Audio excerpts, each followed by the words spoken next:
আসসালামু আলাইকুম। সবাই কেমন আছেন? আশা করি ভালো আছেন। আপনাদের দোয়ায় আমিও আলহামদুলিল্লাহ অনেক ভালো আছি। মা সেদিন মোরগ পোলাও রান্না করছিল আর ক্ষীর রান্না করছিল নারকেল দিয়ে, নতুন গুড় দিয়ে, খেজুরের গুড় দিয়ে। সেটা আপনাদের সাথে শেয়ার করলাম। যে মা মুরগি কেটে পানি ঝরাইতে দিছে, আমি এই ফাঁকে ওই যে বাদামটা বেটে রাখছি। এখানে বাদাম, একটু মশলা আছে, যেমন জয়ফল একটু দিছে, তারপর জয়ত্রী, একটু এলাচ, এগুলো সব একসাথে, আর কাঁচামরিচ একসাথে বেটে রাখছি। এই মুরগির পানি ঝরানো হয়ে গেছে, মায়ের মধ্যে একটু মরিচের গুঁড়া, একটু গিয়ে সামান্য একটু হলুদের গুঁড়া আর লবণ দিয়ে এটাকে এখন মাখায় ভাজবে মুরগির টুকরাগুলো। এই যে এখন ভাজবে, যে ভাজতে দিছে মা।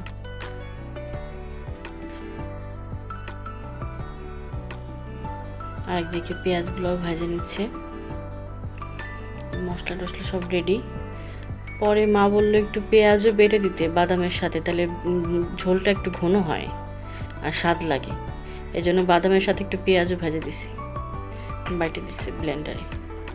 যে বেরেস্তা হয়ে গেছে আমার, মুরগিও ভাজা হয়ে গেছে। এখন মশলা দিয়ে দিবে তেলের মধ্যে। 1 চামচ আদা বাটা, 1 চামচ রসুন বাটা আর 1 চামচ জিরা বাটা দিয়ে দিছে। এখন যে বাদামটা বেটে রাখছিলাম কাঁচামরিচ দিয়ে, মশলা দিয়ে, পেঁয়াজ দিয়ে, সেইটা দিয়ে দিল। এভাবে রান্না করলে রান্নাটা আসলে অনেক মজা হয়, অনেক। এখন এই যে রোস্টের মশলাটা দিয়ে দিল।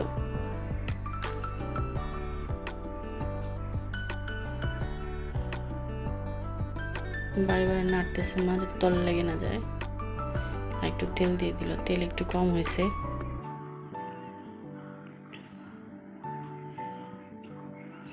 ভালো করে কষায় নিচ্ছে মা। একটু মরিচের গুঁড়া দিল, একটু ঝাল ঝাল হবে।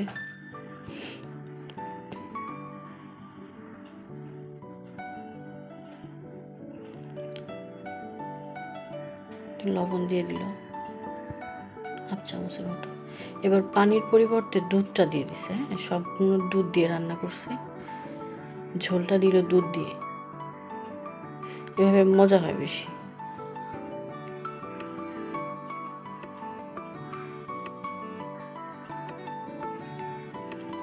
হয়ে গেছে ঝোল দেওয়া। ঝোলের মধ্যে মুরগিগুলো ছেড়ে দিছে আমার।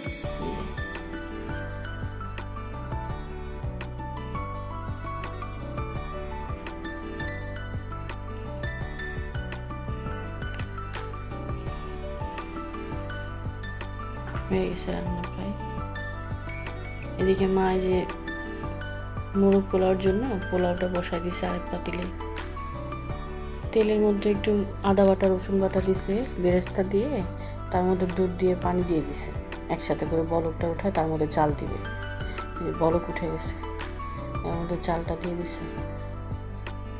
মোরগ পোলাওটা আসলে মূলত মানে রোস্টের মতো করে রান্না করে আর রাইসটা আলাদা রান্না করে পরে আর কি প্লেটে সাজা দেয়, ওভাবেই রান্না করতেছে। ওভাবে রান্না করলে মজা হয়। আমি এই ফাঁকে সালাদটাও কেটে নিলাম। এই সালাদটা কাটা হচ্ছে।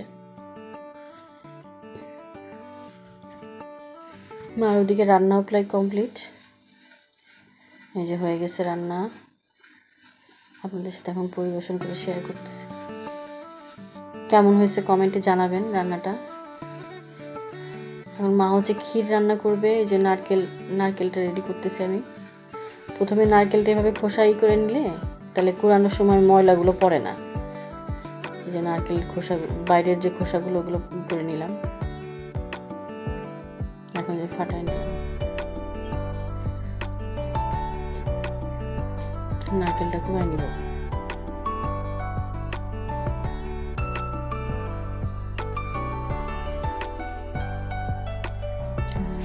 সুন্দর